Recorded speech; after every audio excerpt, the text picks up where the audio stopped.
facts. Bravely we prove in our striving, trudging together each day. Where there's a will, there's a way.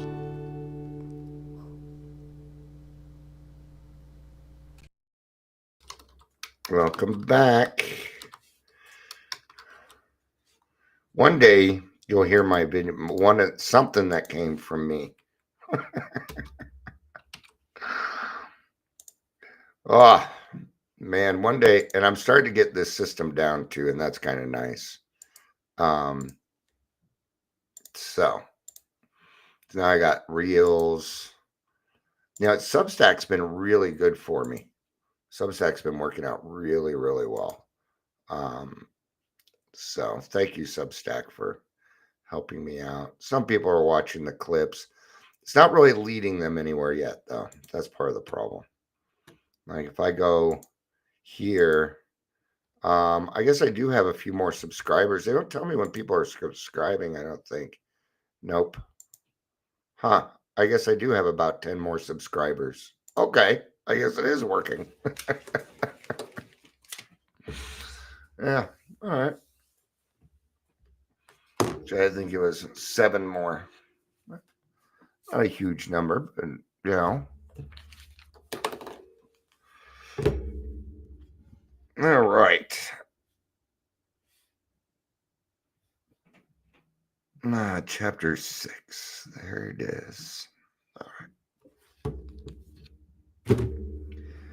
Just got done with Monty's show a little bit ago. We were talking about the difference between open and closed meetings, and that's kind of where this came from. Is the open and closed meetings. When we have a closed meeting and maybe somebody walks in, maybe they don't know if they're an alcoholic, maybe they're a drug addict, maybe they're a gambling addict, maybe there's something else, but they landed in your meeting. All right. Well, I know Grassroots is really good about this. We mark it as a closed meeting, but if somebody else comes in and something else is going on, what we do is we take a quick vote and turn that into an open meeting. And maybe, we got to find reasons to say yes. Yes, I'm big on talking to the right people, and things like that. If I can find somebody else that's going to understand them better, that's what I'm going to do. Right. At the same time, it kind of depends on what we're talking about. I believe in God. You believe in God. Why is there no reason why I can't introduce God to, and help out a little bit? If we are alcoholics are going to be that now, so it's, we got to do what we can to, let's just say it. Let's stop. We got to stop being lazy. when somebody comes walking in and they want help, and then you're going to make them, well, if they want a sponsor, they'll ask me,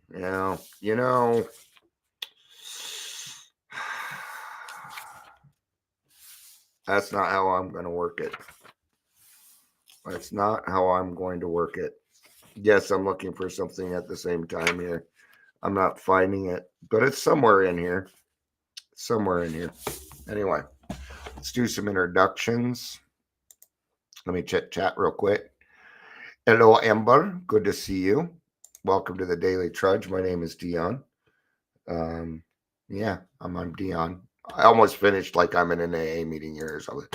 If you're here, please say hello, whether you're watching the live or the rewatch. I'll make sure that it gets posted everywhere, and for Monty's stuff or for Take 12 Radio. You can always go to his YouTube. Just put in, take12radio.org or something. But go to, I think you can just search them. I'm going to see if I can find them on Take 12 Recovery Radio. There it is. So if you go to the search bar, I'm going to go ahead and subscribe. I'm here. I'm gonna grab his stuff here real quick. That's not his YouTube channel though. Save the library. But yeah, if you go to gosh darn it. Sorry about all that. Um, but if you go to I'm gonna make this even more clear as mud. Just go to the search bar at YouTube, put in Take 12 Radio, and you will find Monty. There you go. And then when his stuff comes out, you can hear it. We had a pretty good discussion today. We had a lot of fun. We laugh in that thing a lot. I almost swore, but it didn't quite happen. And if you want to go make sure I didn't swear, that's a good enough reason to go listen to it for me. All right. So, hold on. There it is. See, this thought brings us to step 10. Right. So, to me, it doesn't matter who is coming into the room. Maybe they're not alcoholic. Okay. Well, I didn't have a problem with drugs, but if I would have sat here and said that I'm a pure alcoholic, then fuck, I'd be lying, man. That wouldn't be true. Every time I got a medication and it said don't use with alcohol, I got excited, man. I did. Yes. And I certainly utilized drugs to enhance my drinking experience. I didn't get hooked on those drugs. But I also knew which ones to stay away from, like heroin, meth, crack. Cocaine was probably the hardest thing I ever did. And even then, I wasn't, it enhanced it. But what I didn't like is you would do a line of cocaine. It's 9:00 in the evening. And so you do the line, you stand up, you start talking to the person next to you, and then it's morning time. Drove me nuts. I hated it. Right. But if we can be, even if we can be a decent example or bring hope to people that come into AA meetings, what does that mean? It's kind of a compliment. I think that, hey, yeah, I have this one, but I feel more comfortable in AA. They're more welcoming to me, and and if they're a child of God, I don't. What is our responsibility statement? When anyone anywhere reaches out for help, I want the hand of AA always to be there. Now, we can't let this divert us from our primary purpose. Okay. Can't let it do that either. We might have another person in there who is, maybe it's their first day or whatever, but we're going to try and make each of these people feel welcome. We're going to, if you're doing what the book is saying, what you're going to do is we're going to let them in that meeting. Absolutely, we are. Even if it's a closed meeting, we can take a quick vote. Hey, can we make this an open meeting real quick? We can. Awesome. Okay. Now Monty was saying he's been in some meetings where they kicked people out because it was a closed meeting, and they have every right to do that according to the traditions. They do. Doesn't necessarily mean I agree with it. Okay. In that case, I'm going to go hold an open meeting in the parking lot with that person. I'm going to get up and walk out because I want the hand of AA always to be there. Letting people fumble around, determining whether they're willing or not. For me, I make it very easy. You walked into a meeting, that I don't need much more. Oh, but they were forced here by the courts. Doesn't mean they had to go. They could have chosen the jail time. But if I can plant a seed, if I can help them find their own higher power. Isn't the whole book about finding a higher power? And what is God? He is patience, tolerance, kindliness, and love. Clearly, I've got tolerance in the title. So we're going to be on 84 for a minute right after the promises. This thought brings us step 10. which suggests we continue to take personal inventory and continue to set right any new mistakes as we go along. I've been hearing this a lot lately. I do a 4-step once a year. Why aren't you not doing your 10th step? Did you not finish stuff? Or see, I don't understand. I was taught that once I did my 4-step, I didn't need to do another one again. I was going to maintain it. I shouldn't be copying any more resentments. Now, that doesn't mean that the other way doesn't work. That's entirely up to you. But let's say I do them in December. Well, it's August now, so I'm gonna go through August, September, October, November. I'm gonna go through 4 months of resentment. I'm gonna let that build. Well, I can't live that way. I can't live with any bullshit on my plate when I go to bed at night. I can't have it. Not for me. Maybe some people are a little bit better with working that with me, but I know for Dion at least, I've got to take care of that stuff right away, or my mind will sit on it and it'll fester. It'll fester, right? It'll get bigger and bigger on me. So I'm going to set right any new mistakes as they come along. The key is not to pick up any more resentments. Now, does that mean it's going to happen? No. I've had some things that kind of turned into resentments. Did I 10th step those? Yes, I 10th step those. I don't need to sit down and write the whole thing again. I understand it. A place for mom. Great. Now I'm getting emails about sending your parents to assisted living because I'm getting to be that age. You know, I'm seeing a lot of people complaining about their grandparents not watching their kids, complaining that they're not watching, their kids. But at the same time, I'm watching this cancel culture happen where they're kicking the parents out of their lives until the convenience comes along of you needing some time off from your children. And then all of a sudden, now it's their fault, you know, or maybe these are two different issues. I don't know. But it is your parents did not make you decide to have children. Not only that, but see, I'm in a place where I'm having to take care of my parents, my kids, and the grandkids. That's the spot I'm at in life. So let's think on that a little bit more. I'm sorry, but my mother at the present moment is more important than the grandkids. That's a priority. She's a little bit older, has less time. I have playing more time with my grandkids, things like that. That's just kind of the way I see it. So let's keep those things in. And I'm talking in a broad sense. I know that there are absolutely valid reasons to kick people out of your life. Absolutely. Okay. No, you don't have to hang out with your abusers. I'm not gonna. Yeah, I'm not gonna go for that. So I'm talking in a very broad sense, very broad. Yeah, Clara, I like that. That it usually most of it turns into live and let live, mind my own side of the street. And of course, while I'm sitting here talking, Amber is pounding me. Let's say that's really long. No wonder you said it describes the 4-step as made a searching of. This involves listing resentments, fears, understanding harmed others, while the 4th step initially presented as singular action. In the sequence 12 steps, many in AA view self-reflection and inventory as an ongoing process in the recovery journey. Thanks for sending me this, Amber. I appreciate it. Oops. My right finger still, it twitches every now and again and it clicks the. All right.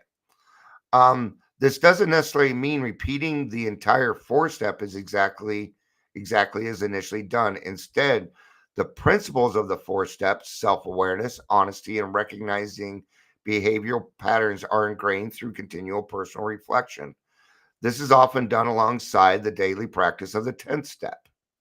Here's a breakdown of the 4-step. That's gonna go a little long. So she said, I asked Google how many times does the big book tell us to do a 4-step, and that's what she came up with. See, AI, and I appreciate that people are using, right? AI is a tool.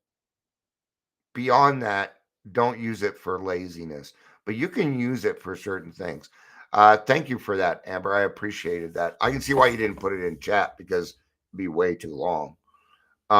It may not have, and then YouTube would have been like, we're not taking that. You're banned.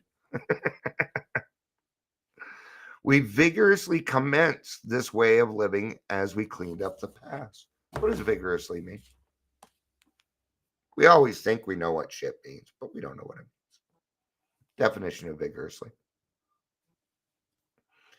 In a way that involves physical strength, effort, or energy. Strenuously. So I'm going to change this a little bit to fit what we're doing. In a way that involves spiritual strength, effort, or energy. Because in this case, it's a spiritual thing for us. Now, what does it mean? It means it's going to be hard. It's vigorous. It's trudging. It's not going to be the easiest thing to do. But I'm going to tell you right now, I found that way easier than keeping track of my alcoholism and all the lies and the bullshit. That I did find. Right. So we have entered the world of the spirit. Here's a direction. You have entered the world of the spirit. Weird, huh? Your roots now grasp a totally different soil. It is a nourishing soil. Now, and you're growing. Thank God for the maintenance steps. Thank God. Right?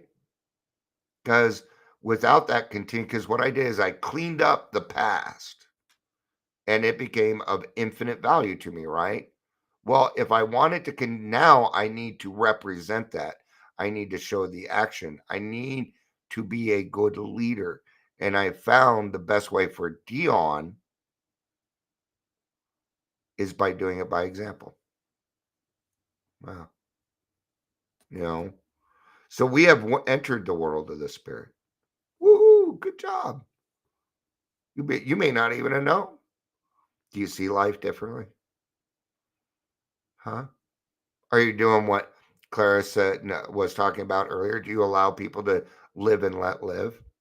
I'd do that this weekend with somebody close to me. It's hard to do, but it's the right thing to do. I can't tell people what to do. I cannot. Okay. Sometimes I feel the urge to get in somebody else's program. So I feel like getting, sometimes I get the urge and I remember, Dion, guess what? You're not God or their sponsor. So I stay, in a way, I just stay out of it. They're going to find their own way. It'll happen. It's not going to happen in Dion's time. Aha. See, I don't have to fight it anymore. And since I'm not fighting it, since I'm not trying to make them see it my way, it isn't an argument, it's a conversation instead. It doesn't end with people walking away. It ends with hugs and I love you. That's the difference. That way they know I still have their back. They know that there's no judgment coming from me. I do not have a right to judge people, especially on alcoholism, considering what I did. I have no right. And that led to more freedom. Our next function is to grow in understanding and effectiveness. This is not an overnight matter. It is not an overnight matter. Okay. It's going to take some people more time. Okay. When I got sober the first time at 18, I was through the steps in a matter of months. It did not take long. This time, it took me a year to get through the steps. I was a little bit more far gone. I was, and both way work, In fact, we're looking at doing something here for the Salvation Army where we're going to have an event up in the mountains in a nice place. It's for unhoused people at the Salvation Army, right? And we're going to go up to the mountains, a decent place or whatever, and we're going to take them through the steps in 3 days.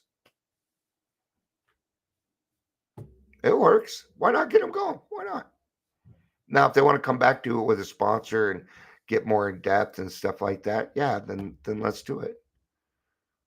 I'm open-minded to it. Just because it took me a year doesn't mean it's going to take everybody else that long. The average of getting there or whatever is about a year, but that's in life, not necessarily the program. That doesn't make any sense at all. I have no idea what I just said. This is not an overnight matter. It should continue for a lifetime. Yeah. It's all right. Doesn't bother. You know, it does not, the thought of staying sober the rest of my life doesn't bother me anymore. It bothered me a great deal in the beginning, but now that I'm living the life that I am, I don't know that I would want it any other way. See, I made the mistake at 9 years. The last time I left the program. It took 3 years, but I relapsed. And then I was out for 15. And I'm going to tell you, it was a much different now. It was much different, right? And I almost didn't make it back. I'm not going to make that mistake this time. I'm at 9 years now. And I am, if anything, I am more entrenched in the program than I ever have been. And now I get to do all these really neat things. I'm putting out a book. I have this going. But for anybody that's listened to me for years, look at all the bullshit I went through of my own design, partially, right? So it should continue to watch for selfishness, dishonesty, resentment, and fear. Now, watch out for it. You'll know it. Your intuition will tell you, or your significant other, one of the two. You do this right, somebody in your life will say something like this. Oh no, that kind of seems like the old Dion. That feels like old behavior, Dion. Right? Because then it goes on to say when these crop up. Not if they crop up, but when they do. Yeah. It's all right. They're gonna crop up. It's gonna happen. It's not the end of the world. You're gonna make mistakes. So what are you gonna do? Well, you're going to set right any new mistakes as you go along. Right? That way they don't build. That way they don't continue getting bigger. Right?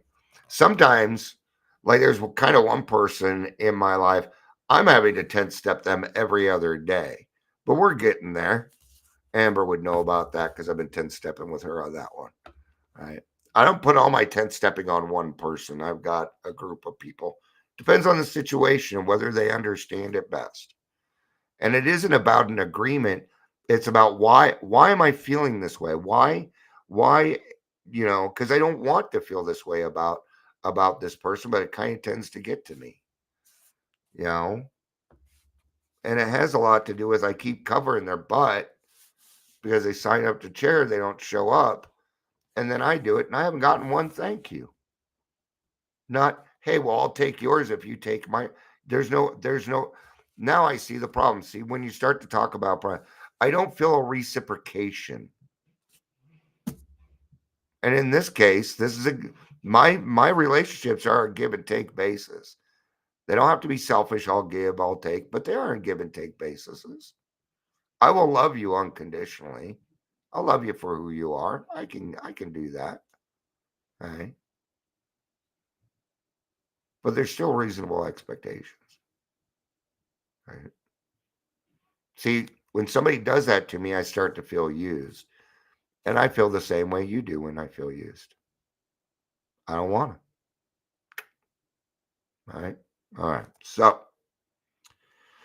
when these crop up, we ask God at once to remove them. Now, if you fail to do that, don't beat up on yourself. Just do it when you realize it. You might go for a couple days and not even know that you're in that mood till somebody points it out to you. But it usually happens within a couple of hours for me anyway. I usually see it like almost right away now. Right? So, because I don't mind correcting things that I've done wrong. I do it here all the time. But that doesn't mean I necessarily enjoy it. I don't enjoy being wrong. There's still a part of me that wants to be right about everything. right? Claire says accountability, responsibility, and ownership. Yeah. And it's the ownership part. Thank you on that, Clara. I needed to hear that ownership part. Yeah. Good job. Thank you. So we ask God to remove them at once. We discuss them with someone immediately and make amends if we have harmed anyone. Then we resolutely turn our thoughts to someone we can help. Love and tolerance of others is our code. Okay. Now, it doesn't say love and tolerance of other alcoholics, of others. That includes every single person in the world. To me, that's what it means. Yeah. You know, because I have found, at least for this alcoholic, I need to live in freedom. I do.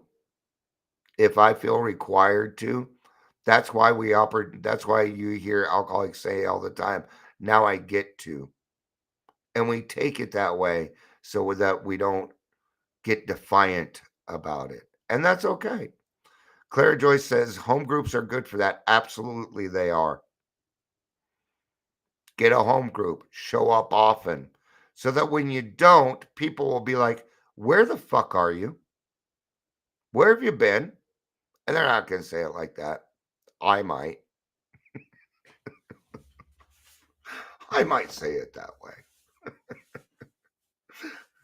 Where the fuck you been? I do it often. Yeah. So he disappears from that grassroots meeting. I get in touch with them. Hey, you still alive? Yeah, I'm still here. I just, my schedule changed and I had to find another home group. And, that's usually what it is. Mhm.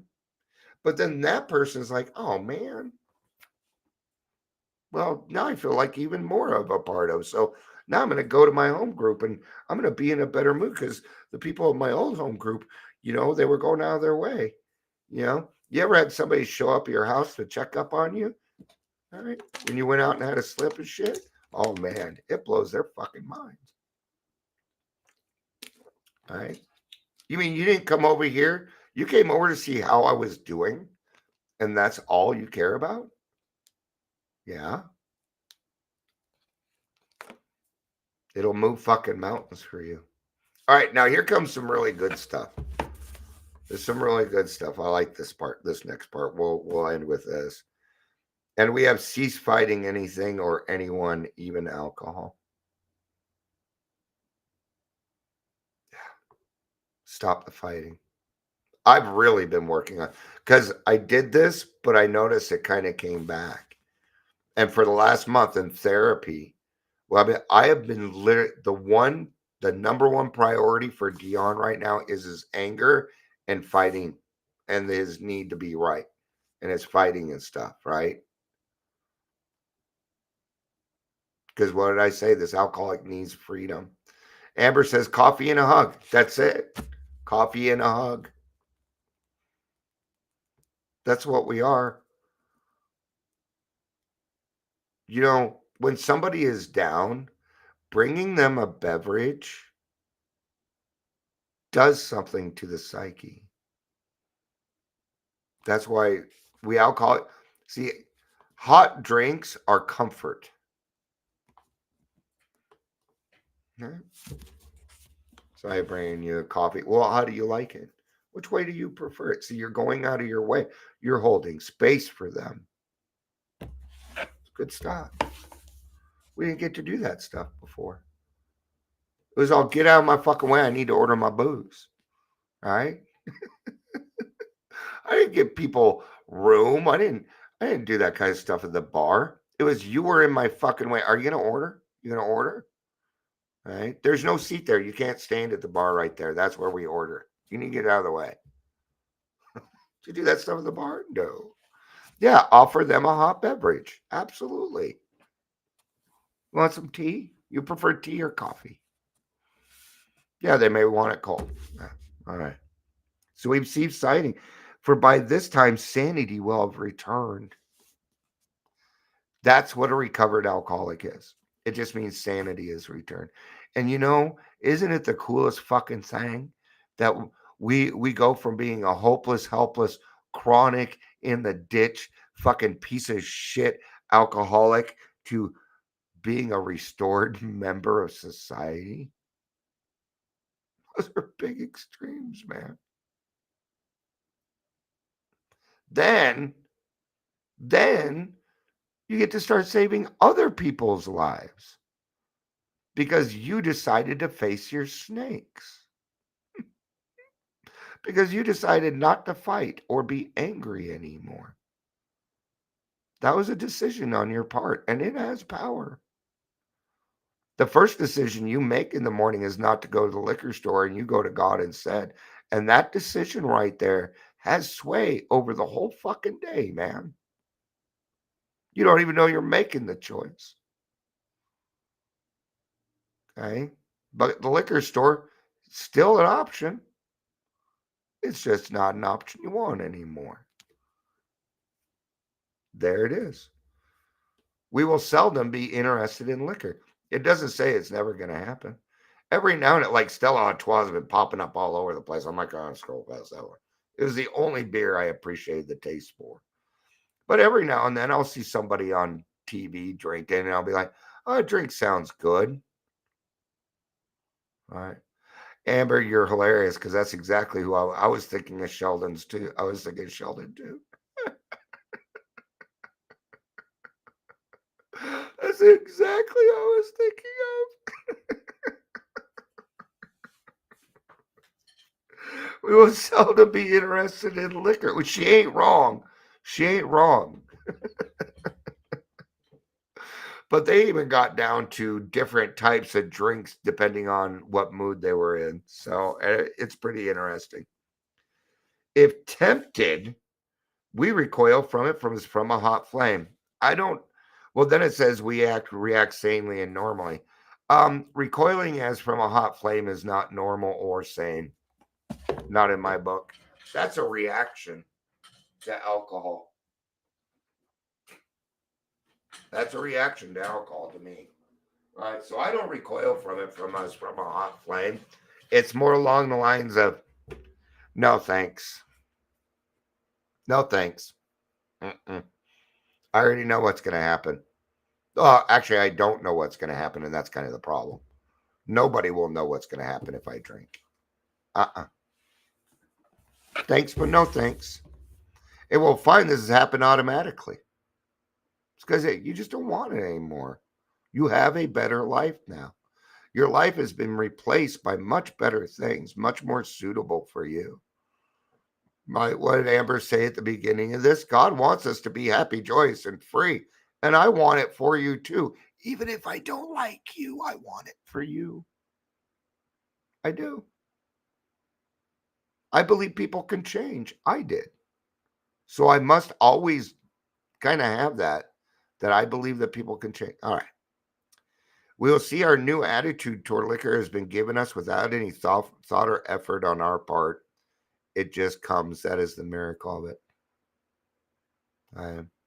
I totally agree with that. You made choices to not drink anymore. You had a part on it. Now the obsession to drink, that I had nothing to do with. That was relieved of me. That was the grace of God. Yeah. That, and if that's what they're trying to get to is the obsession portion, then yeah, I would absolutely agree. So it kind of just depends on where you're at in your program. In the beginning, yeah, that obsession. It just comes. We are not fighting it, nor are we avoiding temptation. You get to go anywhere you want, do whatever you want. You can be whoever you want. Right? But a lot of people are finding out alcohol just it's just no good for you at all. They used to say that a glass of wine every day, 1 to 3 glasses of wine a day would give you a healthy heart. You want to know the number one leading cause of heart disease? Alcohol. It was wrong. Now they're like, no, that wasn't true. So why would you believe them now? See, that was a study put out by the, I don't know, the alcohol industry. It wasn't true. All right. We feel, and this is the coolest part right here. We feel as though we have been placed in a position of neutrality, safe and protected. I'm going to tell you something. I did not feel safe and protected until I got into the program. At no point in my life did I ever, ever, ever fucking feel safe and protected. It wasn't until I got God in my life that I started feeling that way. And then what happens when we feel safe and protected? Well, we open up more. We become better people. We find our courage. We start to recover out loud. We start telling people about things in our lives that they thought we weren't even ever fucking capable of. In fact, sometimes they may not even believe you because it is so out there. But you tell another alcoholic, they're like, oh, yeah. All right. We have not even been sworn off. Instead, the problem has just been removed. It does not exist for us. We are neither cocky nor are we afraid. Now, I see a lot of cocksuredness out there. Or it's gone to their head. All right. I talk about that here and there. Okay. Can't get cocky about it. Oh, well, I've got this. Oh, here we go. They'll be raising their hand in a month. Oh, I've got this. I got this down. I feel better. Yeah, we know. We know. Because when you get cocky about it, no, you got to become Switzerland neutral. Oh, you want to drink? Go ahead. I don't care. It does not, if you get out of control, I ain't hanging around. But, see, I have choices in my life now. Where before, when I was drinking, I did not get to make those choices. Alcohol made those choices for me. That is our experience. That is how we react, so long as we keep in fit spiritual condition. All right. It's going to be it for this one. Thank you, everybody, for being here. I appreciate it. I hope you have a great rest of your day. I love you. You know I do. Peace out and have a